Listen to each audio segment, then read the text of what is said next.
Salam sejahtera untuk kita semua. Marilah kita sejenak mendengarkan firman Tuhan.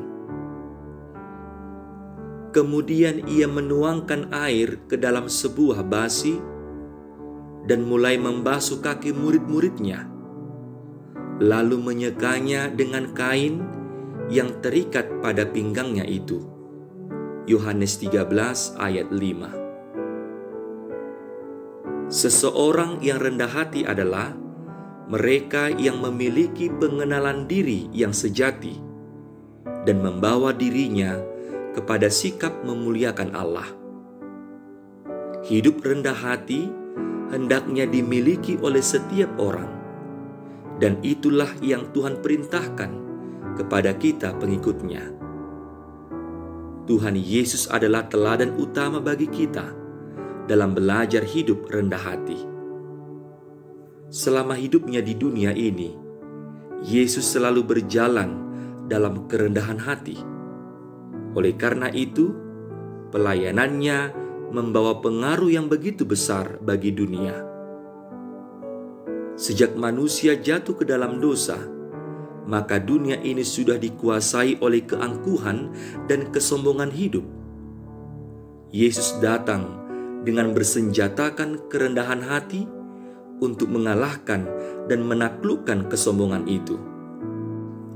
Tetapi setelah ia mendengar dari Yesus, apabila kakinya tidak dibasuh, maka ia tidak akan mendapat bagian di dalam Yesus, yaitu keselamatan. Membasuh kaki adalah tindakan membersihkan bagian tubuh yang paling sering kotor. Yesus memberi teladan dan ia sungguh-sungguh merendahkan diri di hadapan para murid-Nya. Yesus mau menegaskan bahwa Dia datang ke dunia hendak melayani umat-Nya, bukan untuk dilayani. Bahkan Dia menyerahkan nyawanya menjadi tebusan bagi umat-Nya. Membasuh kaki adalah gambaran simbolis dari kasih pelayanan Kristus yang merendahkan diri sebagai seorang hamba. Yesus menginginkan murid-murid-Nya agar mereka juga nantinya menjadi pelayan bagi orang lain. Saudara yang dikasihi Tuhan, jika Yesus adalah Tuhan sedemikian rendah hati, maka kita sebagai murid Yesus hendaknya menjadi orang yang rendah hati. Kerendahan hati tentunya tampak tidak hanya dengan perkataan saja, tetapi juga dengan tindakan.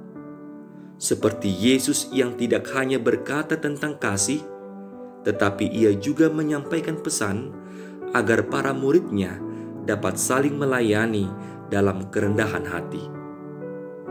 Kerendahan hati seorang pemimpin tidak akan merendahkan jabatannya. Justru itu yang membuatnya semakin dihormati. Begitu juga kehidupan kita sehari-hari. Kerendahan hati tidak akan membuat kita direndahkan, tetapi dengan kerendahan hatilah Allah akan meninggikan kita. Dan barang siapa meninggikan diri, ia akan direndahkan, dan barang siapa merendahkan diri, ia akan ditinggikan. Matius 23 ayat 12.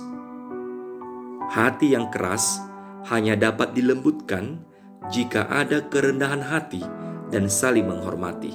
Memang tidak mudah untuk bersikap rendah hati di tengah dunia yang serba egois. Tetapi ketika kita bersandar sepenuhnya pada kasih Yesus Juru Selamat kita, Dia akan memberikan segala sesuatu yang kita butuhkan untuk mengikutinya. Maka jadilah rendah hati seperti Kristus yang rendah hati. Amin. Marilah kita berdoa. Terpujilah Engkau ya Allah yang selalu mengasihi kami. Kasih-Mu telah Engkau buktikan dengan memberikan anak-Mu Yesus Kristus Juru Selamat kami untuk menyelamatkan kami dari dosa dan maut. Ajarlah kami meneladani kasih-Mu melalui Yesus Kristus dengan selalu hidup rendah hati di hadapan-Mu dan di hadapan sesama kami. Kau Kobarkanlah semangat kasih-Mu dalam hati kami, agar kami mampu melayani sesama kami dengan tulus hati. Terpujilah Engkau di dalam Yesus Kristus Juru Selamat kami. Amin.